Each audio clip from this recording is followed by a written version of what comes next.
What's going on, guys? It's your boy Scrub here, back again with another video. Hope you guys are having a great day. I know I am, and today we're gonna make fun of Facebook some more. I haven't been trying to do it too much lately, but my goodness, they just keep embarrassing themselves. And yeah, without further ado, let's get into it.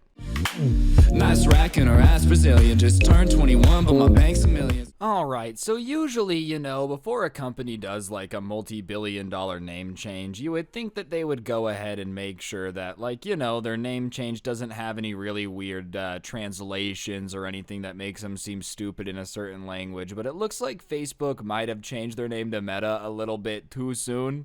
Meta, Facebook's new name, being ridiculed by Hebrew speakers.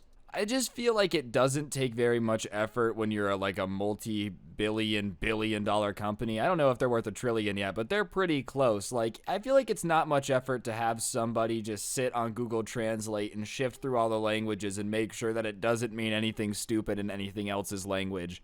And I know a lot of people are like, why would they think about that? It's not the first time a company has done something stupid like this, so you would think once a company does it one time, somebody would be like, let's double check. Facebook's announcement that it's changing its name to Meta has caused quite a stir in Israel, with the word sounds like Hebrew word for dead. To be precise, Meta is pronounced like the feminine form of the Hebrew word. Alright, I don't really know anything about forms of the words. I'm sorry if you speak Hebrew, I don't. That being said, this is hilarious to me. Out of everything that it could also happen to mean too, it's dead. Usually when there's a misplaced translation or something, it's a little bit more comical. It'll be like, Facebook now means jug of water, something kind of innocuous and harmless. I feel like the last thing you would want your social media to be known as is dead. That's the last thing any social media wants to be. And Facebook is dying, that's for sure, so I don't know if this is just some cruel foreshadowing from somebody who thinks it's hilarious. Maybe this is why they suggested the name. But yeah, man, I don't know. I feel like if I'm trying to get people to come back to my social network, I shouldn't be calling it the Dead Network. Does that mean Metaverse is just Deadverse? Is that just hell? I feel like now I definitely don't want to go to Metaverse. If you speak Hebrew, Mark Zuckerberg's speech about how they're gonna go into the metaverse was just the most horrifying speech about him opening a portal to hell and making doom a reality.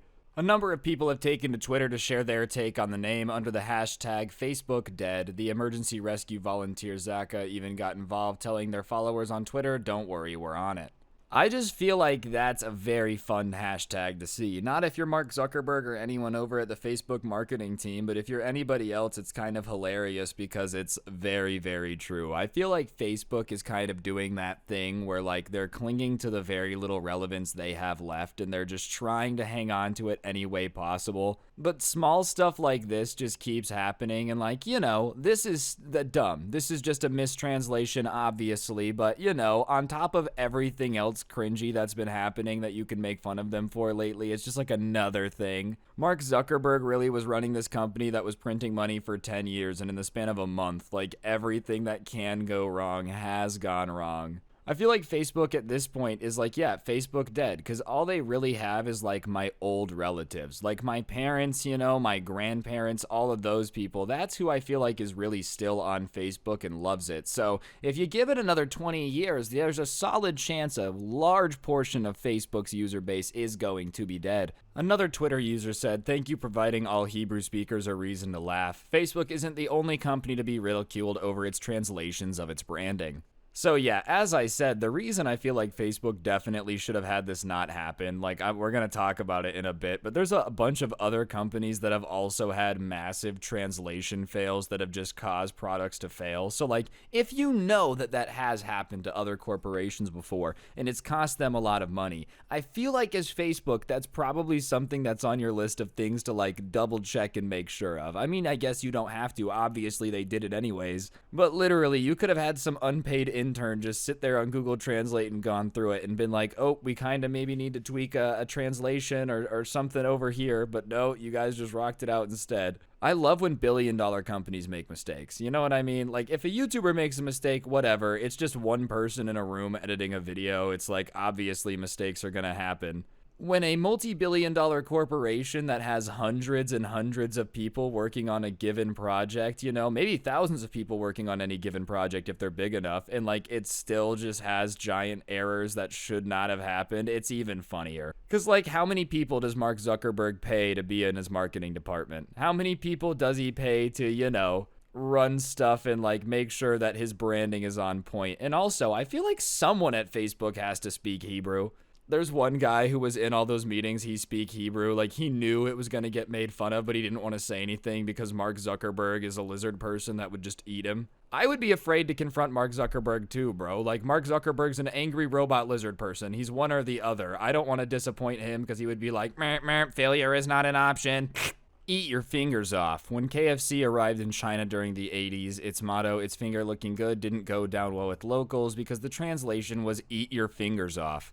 What's wild to me is, like, I know KFC is still really popular over there. Like, they've done a fantastic job marketing, and you've got to know that someone's got a really good marketing department. If you can launch in a country with the motto, "eat your fingers off," and, like, still somehow transform it into a really popular restaurant, you know what I mean? Like, how did that even go down? How did somebody tell them that? Like, they were like, hey, I understand that, you guys make fried chicken. So, like, what's up with the sign that's telling me to eat my hand? And the workers were like, what are you talking about? How does this happen, though? Like, if you're opening a market in China, wouldn't you want to have somebody that speaks Mandarin and Cantonese on deck just to look over everything and make sure it makes sense if nobody writing anything speaks the language? Like, did they really just go into China, buy a store, and just like launch it? They didn't consult anyone from the area at all? If that is the case, then once again, dude, the fact that this happens repeatedly through history with Facebook or KFC is hilarious. Manure. Rolls-Royce apparently had to change the name of their silver mist car as mistranslates to excrement in German. So just another giant brand, Rolls-Royce is very elegant. They changed their name though. See, they did that little bit of research. Otherwise, that would have been embarrassing. Because like Rolls-Royce is a bougie brand. The last thing I want to do is spend $500,000 on some silver dog poop. Like, no one wants to be buying that. I'm just saying, this has happened enough times in history where if you were launching into a new country or launching a new term, you might want to check and just see if you're a billion-dollar company. If your name is stupid and you're like Dan's Carpets and you don't realize that Dan translates to something stupid in another language, that's not on you. But yeah, when you're like apparently connecting the world together, you have 7 billion users worldwide, obviously less than that, but you guys get the joke. It's kind of important that you understand what it sounds like to everyone that might use your platform. Nobody wants to use the dead social network. That's just weird, Mark Zuckerberg. I know you're a robot. You get with the times.